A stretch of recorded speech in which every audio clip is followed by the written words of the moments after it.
All right, today we're breaking down a really profound and honestly often misunderstood principle of personal change. It's found in step 3 of Alcoholics Anonymous, and it all hinges on this fascinating paradox about where true freedom really comes from. So let's just start with the step itself. For a lot of people reading this for the first time, it can sound, well, impossible. It feels so absolute, so total. And if your life has been defined by a fierce sense of independence, it can feel an awful lot like just giving up. And that's the big question, isn't it? It's the wall that so many people hit right at the beginning. It just seems too big, too abstract. But the good news is this exact skepticism is addressed head on. Okay, let's dive into this.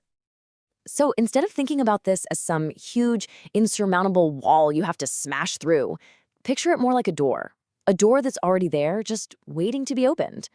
The solution isn't about brute force, it's about finding the right key. And this is exactly how it can feel, right? Like this totally impassable barrier. On one side, you've got the life you're living, governed by your own will, and it's just not working. And on the other, a life of trust and recovery. And that door between them seems firmly locked shut. Now, here's what's so cool about this. The solution, after all that struggle, is presented as being just remarkably simple. It's not another complicated intellectual idea, it's just one single thing. And there it is. The key is willingness. That's it. This isn't about having perfect faith overnight or some huge dramatic transformation. It is simply the decision to be willing to try, to just give it a shot. And the promise here is that once you use that key, the door opens almost of itself.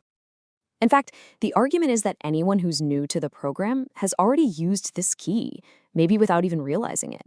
I mean, just by showing up, by deciding to listen to new ideas instead of your own old ones, you've already started to turn your will over in that one area. That very first yes. Well, that is step 3 in action. But let's be honest. This whole idea of turning it over brings up a really powerful, almost gut-level objection for most of us. It kind of goes against everything we're taught about being strong and self-reliant. It taps right into this deep fear of losing our own identity. And this quote just captures that fear perfectly. The worry that if you become dependent on anything, even a higher power, you're just going to become a non-entity, a hollowed-out version of yourself, nothing left but the hole in the donut. So, where does a fear like that come from? Well, it's rooted in this belief that our own intelligence, our own willpower, should be enough to run the show. It's a philosophy where each of us is trying to be the CEO of our own little universe. And this is where things get brutally honest. We move away from theory and just ask a really practical question. We apply an acid test to this philosophy of self-sufficiency.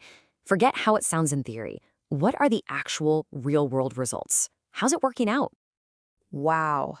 The verdict is pretty unflinching. For someone struggling with addiction, a look in the mirror is probably answer enough. But the argument goes bigger, saying that even out in the world, this idea often just leads to more fear and division, not peace. It's a bone-crushing juggernaut. Okay, so if pure self-sufficiency is a dead end, then what's the alternative? This brings us to the absolute core of this whole idea, where the logic gets completely flipped on its head. So here's the big reframe. On one side, you've got the fear. If I become dependent, I'll disappear. But on the other side, you have this wild paradox that this specific kind of dependence is actually the only way to get true independence. What looks like losing yourself is actually the path to finding yourself. Now, this idea can still feel a little abstract, so let's bring it down to earth with a brilliant analogy from our everyday lives. It shows how we fight so hard against one kind of dependence, while we embrace other kinds without a second thought. Think about electricity. We are completely dependent on it for light and power, but we don't resent it. In fact, we're delighted by it. We hope it never gets cut off. And the result? By accepting our dependence on the power grid, we gain incredible personal freedom. We're more comfortable, more secure. We are more independent because of our dependence. And to really drive this point home, consider this incredibly powerful image.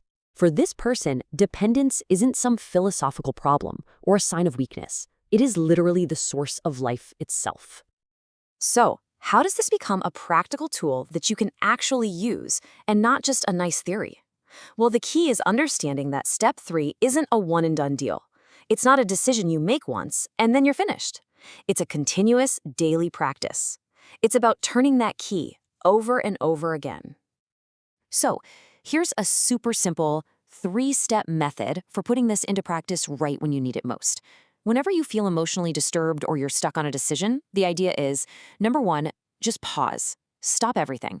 Number 2, ask for quiet and for guidance. And number 3, say a specific prayer that really wraps up this whole idea. And that prayer, the Serenity Prayer, becomes the daily application of step 3. It's a tool for sorting life out, asking for courage to deal with what you can control and serenity for what you can't. And it all boils down to that final crucial line. Thy will, not mine, be done.